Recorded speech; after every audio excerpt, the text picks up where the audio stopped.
और उसका उपाय एक ही है। अभी आप लोगों ने भजन अंदर सुना कि मीराबाई जो है वो मीराबाई जहर को पिया था उन्होंने, उसका अमृत बन गया था ना, सबको पता है। अगर हम कोई जरा सा भी जहर मुंह में डाल दे तो क्या होगा? अमृत बनेगा? क्यों नहीं बनेगा? क्योंकि मीराबाई के पास ऐसी औषधि थी कि जिस औषधि का सेवन करने से, इसीलिए कहा कि उसको शास्त्रों के अंदर अमृत पान बताया है। उस अमृत पान का सेवन करने से शरीर के अंदर जहर व्याप्त होता। बिच्छू जो डंक लगाता है ना, उसका भी डंक आपको लगता। कितनी भी जहरीली चीज आपको क्यों न दे दे, फिर भी उनका जहर, उनका विष जो है इस शरीर को लगता नहीं। पर अमृत पान की जो विधि है वो विधि जाननी पड़ेगी। और वो विधि कहाँ से प्राप्त होगी? वो विधि अगर आपको सीखनी है, आपको प्राप्त करनी है, तो कहाँ जाओगे? क्या पता है आप लोगों को? कहाँ जाना होगा? अगर अमृत पान की विधि सीखनी है, जैसे रसोई में कोई चीज आपको सीखनी है तो आपको पता रहता है कि इस व्यक्ति को ये चीज आती है तो उसके पास आप जाते हो। और अभी तो सिस्टम है, बुक भी चली गई मोबाइल पर, उसमें भी अगर देखते देखते कोई और उंगली टच हो गई, कोई और चीज जरा सी भी लग जाती है तो तुरंत वो बदल जाता है ना? और जो वो बदल गया तो फिर आप बना पाओगे नहीं। पर यहाँ कहा है कि अमृत पान की विधि जो है वो सदगुरु के शरण में जाने से मिलती है। और इसीलिए भगवान श्री कृष्ण को समझाते हुए, भगवान श्री कृष्ण जो है अर्जुन को समझाते हुए कहते हैं कि हे अर्जुन, तुझे अगर मेरे स्वरूप का दर्शन करना है तो कोई तत्वदर्शी महान पुरुष की शरण में जा। और इसीलिए अर्जुन को कहा, तद विधि परिप्रातेन परिप्रश्नेन सेव्या उपदेक्षन्ति ते ज्ञानम ज्ञानिन तत्वदर्शित। हे अर्जुन, कोई तत्वदर्शी महान पुरुष की शरण में जा, सदगुरु की शरण में जा, और वही तुझे मेरे स्वरूप का ज्ञान कराएगा। भगवान ने ये नहीं कहा कि मैं ही करा दूंगा तुझे। वैसे ही आप जिनकी तस्वीर देख रहे हो वो हमारे गुरु महाराज जी है, आनंद कंद सदगुरुदेव श्री सतपाल जी महाराज। वो भी ऐसा नहीं कहते कि हम ही देते। आप और जगह जाओ, ढूंढो, सब जगह जाके आ जाओ। कहीं अगर नहीं मिले तो लास्ट में आओ, पहले नहीं। और कहते भी यही है, पहले जानो बाद में मानो। पहले उस विधि को जान लो। दूसरी बात इसके अंदर बताई कि नरसिंह मेहता जो है वो नरसिंह मेहता रात दिन कीर्तन, सत्संग, भजन करते थे। पूरी रात भर वो भजन में इतने मशगूल रहते थे, उसको पता भी नहीं रहता था कि रात हो गई, सुबह हो गई, रात पूरी हो गई, सुबह हो गई, वो भी उसे मालूम रहता नहीं था। इतने मशगूल रहते थे। लेकिन जब उन्होंने अपने हृदय के अंदर दर्शन किए। परमात्मा का स्वरूप जो है वो प्रकाश स्वरूप परमात्मा है, और उस प्रकाश स्वरूप परमात्मा का जब दर्शन किया, जब अपने ही घट के अंदर परमात्मा की झांकी की, तब नरसिंह मेहता ने कहा कि हे प्रभु, मंदिर मंदिर मूरत तेरी, फिर भी न देखी सूरत तेरी। मैं मंदिर मंदिर गया, सब जगह घुमा, पर हे प्रभु ऐसी झांकी तेरी मैंने कभी देखी नहीं। ऐसी झांकी नरसिंह मेहता ने अपने घट के अंदर देखी।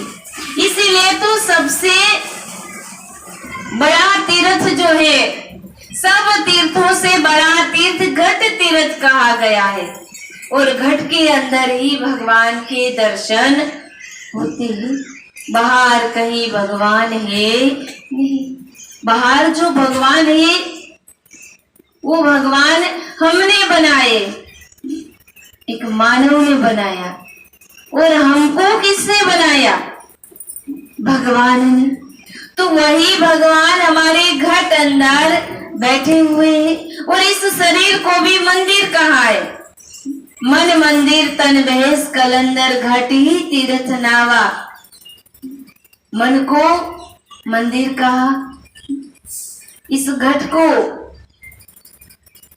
मन मंदिर, घट बेस कलंदर। इस शरीर के अंदर ही सब कुछ, गंगा मानो, यमुना मानो, जमुना, जो भी नदियां है, पवित्र नदी जो है वो सब इसी के अंदर है।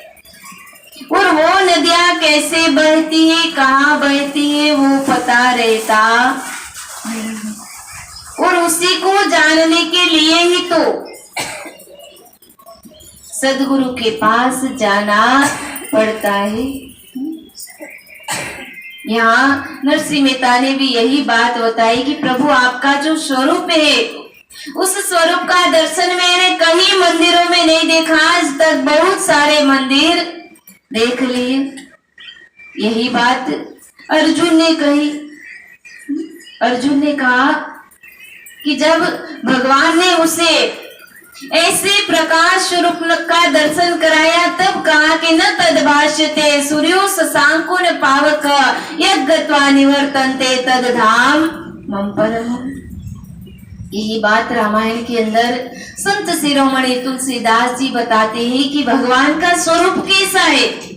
तो कहा कि भगवान का स्वरूप ज्योति स्वरूप है, उसमें दिया जलाने की जरूरत पड़ती नहीं है, स्वयं वो प्रकाशित है। और वही ज्योति हमारे अंदर है, जिसे आत्म तत्व हम कहते हैं, और वो ज्योति जब इसमें से निकल जाती है तो इस शरीर की कोई कीमत रहती नहीं है। अब देखो कि जिस ज्योति के अंदर दिया बत्ती घी कुछ भी जरूरत नहीं, वो ज्योति कैसी है, और दिन रात फिर वो चलती है। इसके बारे में तुलसीदास जी ने लिखा है, परे में प्रकाश रूप दीन राती,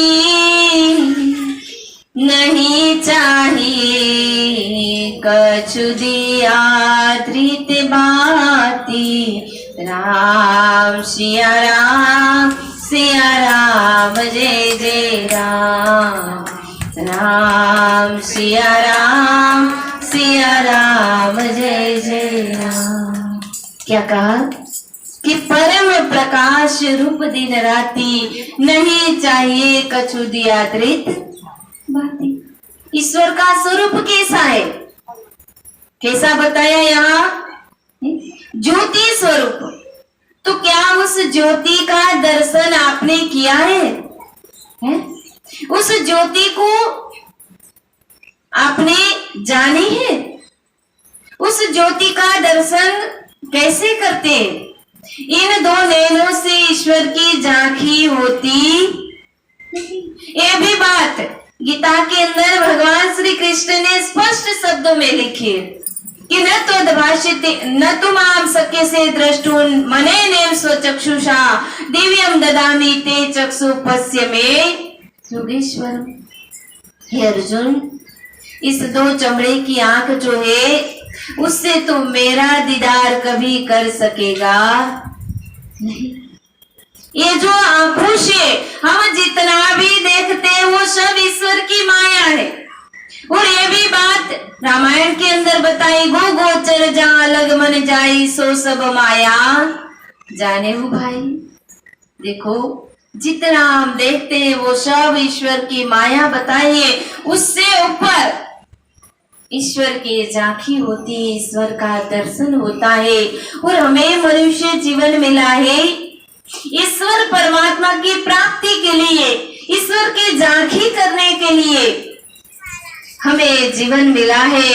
लेकिन आज का मानव जो है भौतिक सुख सुविधा के पीछे इतना लगा रहा है, इतना लगा रहा है कि भूल जाता है कि इस संसार के अंदर में क्यों आया, इस संसार के अंदर मुझे क्या करना है।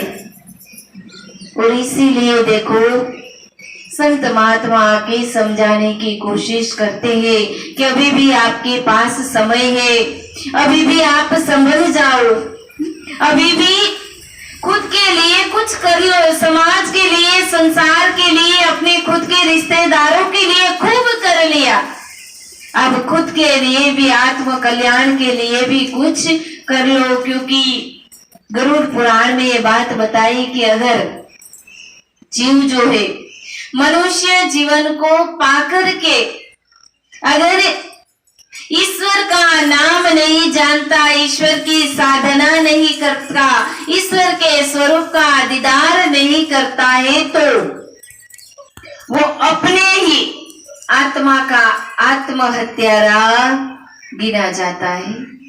और आत्महत्या का कितना पाप है। और कभी जब फुर्सत मिलेगी, जब आप लोग बुलाएंगे, उस समय में समझाऊंगी कि वास्तव में एक हत्या का पाप कितना लगता है।